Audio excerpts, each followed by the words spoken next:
Turfu. Futur. Yeah. Par exemple, en disant c'est le turfu, ça veut dire c'est vraiment innovant. Ou alors, genre c'est novateur, on l'a jamais vu auparavant. Et ça peut s'appliquer par exemple pour la mode, enfin pour les vêtements, on le dit pas mal. Ou alors pour du digital, enfin des appareils électroniques ou quoi.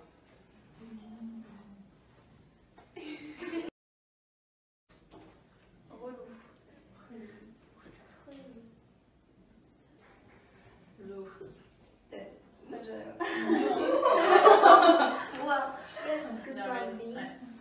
Genre quand une situation est genre embêtante, quand une situation est genre pénible, enfin que ça, par exemple il faut par exemple fournir du travail personnel, genre du travail scolaire, on va dire ah c'est relou, genre flemme, j'ai la flemme, ça veut dire genre je veux pas le faire, enfin genre j'ai pas l'énergie, genre pour une situation contrariante, une situation qui contrarie. C'est le plus dur. Même moi je le connaissais pas. Et donc c'est. Ref. Ref. Ouais. Non. Presque. Fou. 아니고. 아닌데? 무서워. 아니야.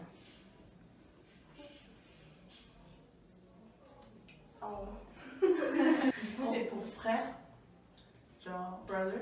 Par contre, genre c'est plus pour une utilisation amicale, genre on va pas surnommer son vrai frère comme ça. Un petit mot amical pour désigner un ami, genre on va s'adresser à un ami comme ça. Quand on veut faire une remarque, on peut aussi l'employer genre en mode plutôt pour charrier ou pour faire une remarque négative, genre et ref, genre t'abuses là, t'aurais pas dû faire ça comme ça, ou t'aurais pas dû. Enfin, c'est pour interpeller une personne dont on est plutôt proche.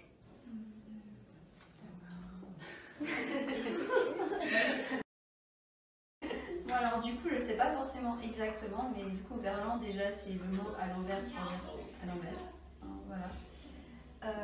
Et donc du coup l'origine de base ça vient de Voltaire, c'est un écrivain du XVIIIe siècle en fait.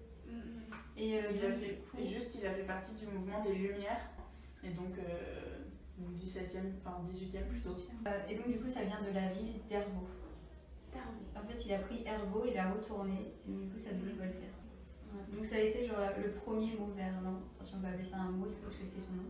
Ensuite, au 19e siècle, c'était surtout utilisé par les prisonniers, donc en France. Et ensuite, pendant la Deuxième Guerre mondiale, donc, qui opposait du coup la France à l'Allemagne pendant un certain moment, c'était surtout utilisé par les Français pour que les Allemands ne les comprennent pas. Et après l'âge d'or, vraiment, ça a été pendant les années 90, quand, en parallèle de l'avènement de la culture hip-hop et du rap français. Et c'est encore, assez utilisé par les jeunes de nos jours. On va dire que c'est plus informel, enfin, c'est dans un registre plus informel, et c'est genre amical, amical, ça crée une complicité entre des personnes, et c'est vraiment réservé à des personnes de moins de 25 ans par contre. Genre après 25 ans, personne connaît verlan, vraiment.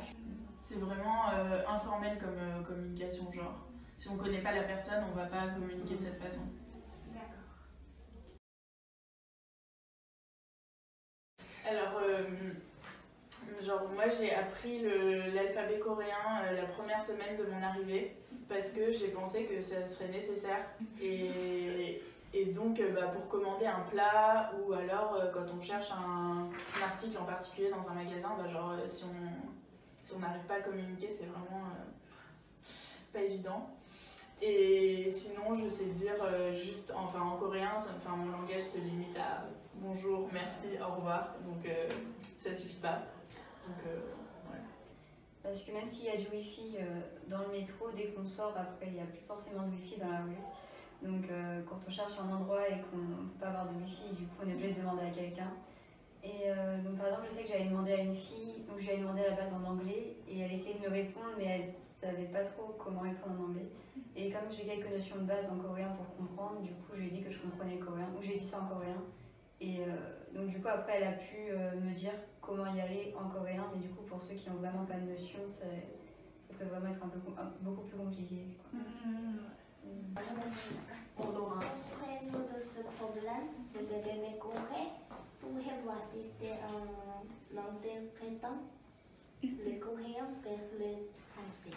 Si il y a beaucoup de problèmes, de difficultés de langue, si vous appelez